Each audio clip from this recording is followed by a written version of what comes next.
नमस्कार मित्रों, मैं नवीन कुमार आप सबके सामने संधि इस विषय को लेकर के उपस्थित हुआ हूँ। जैसा कि लॉकडाउन चला हुआ है तो उसमें हमें विद्यालय में जाने की अनुमति नहीं है, तो आज हम आपको यहीं से वीडियो के माध्यम से एक संधि जो हमारा व्याकरण का विषय है इस विषय को पढ़ाने की कोशिश करेंगे और आशा करते हैं आपको समझ में आएगा। संधि जो हमारा व्याकरण का विषय है, ये जो टॉपिक है ये कक्षा 6ठी से लेकर के 12वीं तक आता है और विशेषकर 9वीं से 12वीं तक तो आता ही आता है। सही। अब संधि किसे कहते हैं, हमारा सबसे पहला प्रश्न आता है, संधि किसे कहते हैं?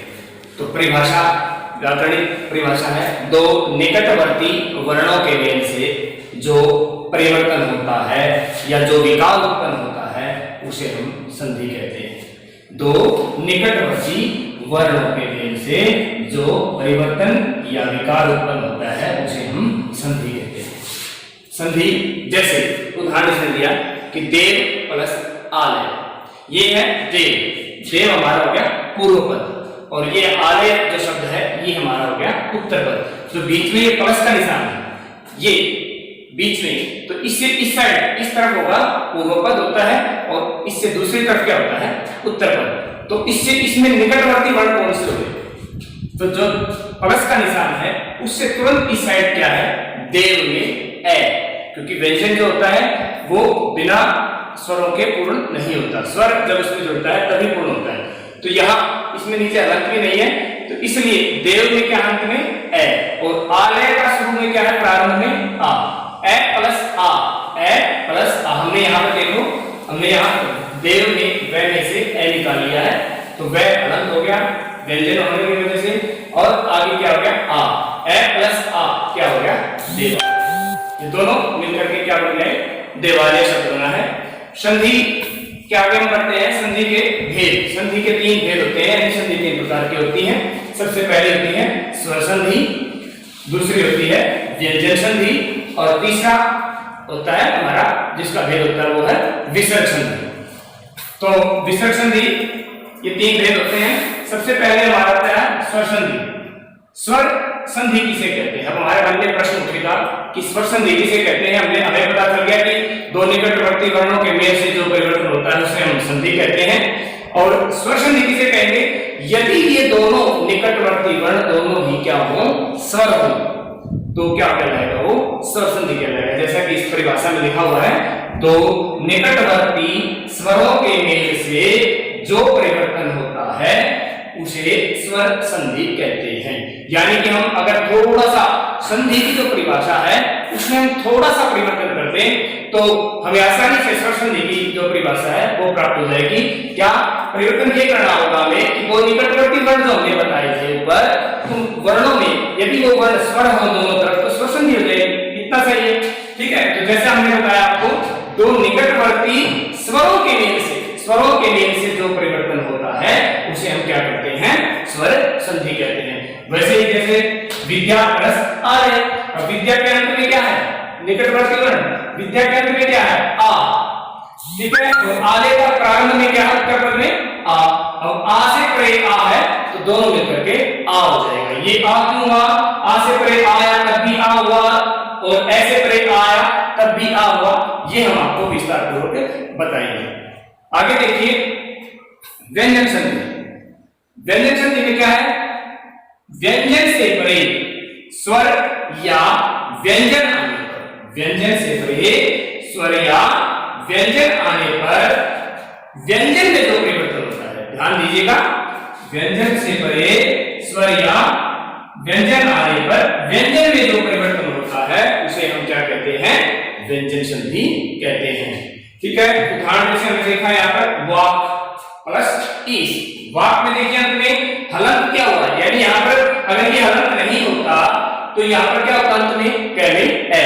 अब यहाँ हमने पहले क्या किया है, हलंत लगाया हुआ है। इसमें हलंत क्या होता है, एक तिरछी रेखा व्यंजन के नीचे, जब स्वर रहित व्यंजन को दर्शाने के लिए उसके नीचे एक तिरछी रेखा लगा दी जाती है, उस तिरछी रेखा को हम क्या कहते हैं, हलंत कहते हैं। तो ये क्या हो गया, व्यंजन है और आगे क्या है ई, अब कै एक व्यंजन है और आगे क्या है, ई एक स्वर है, तो यही बता दिया इसने, व्यंजन से परे स्वर आ गया, तो इसमें परिवर्तन के होने की वजह से, नियम की वजह से क्या हो गया और वागिश बन गया। ये कि हम आपको जब इसका भेद आएगा विस्तार पूर्वक आपको बताएंगे।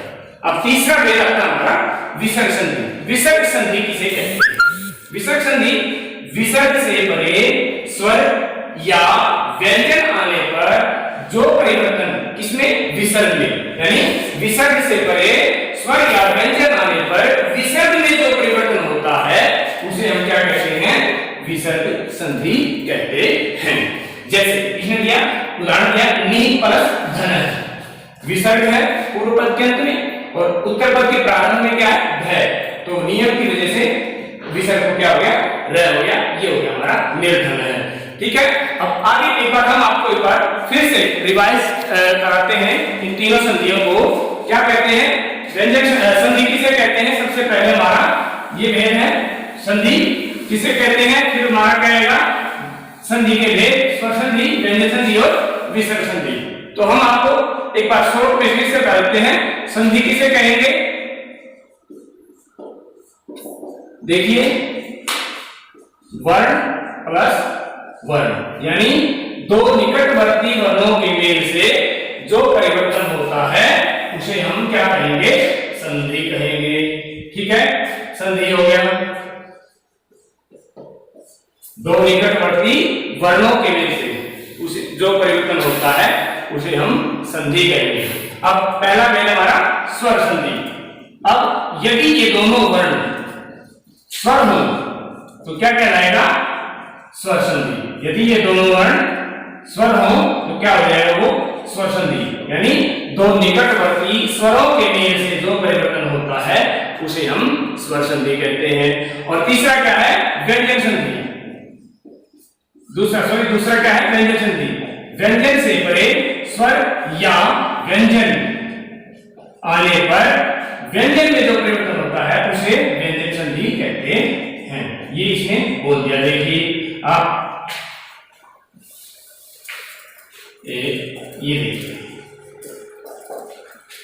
अब इसकी परिभाषा हम शॉर्ट में बनाना चाहिए। देखिए हमने यानी के लिए व्यंजन से परे, व्यंजन से परे स्वर या व्यंजन, स्वर या व्यंजन आने पर किसमें, व्यंजन में जो परिवर्तन होता है उसे हम व्यंजन संधि कहते हैं। और विसर्ग में क्या होगा, विसर्ग से परे स्वर या व्यंजन आने पर जो परिवर्तन होगी, किसमें, विसर्ग में जो परिवर्तन होगा उसे हम क्या कहेंगे, विसर्ग संधि कहेंगे। ये हमारी संधि के भेद हैं। ठीक है, धन्यवाद। आगे बताएं।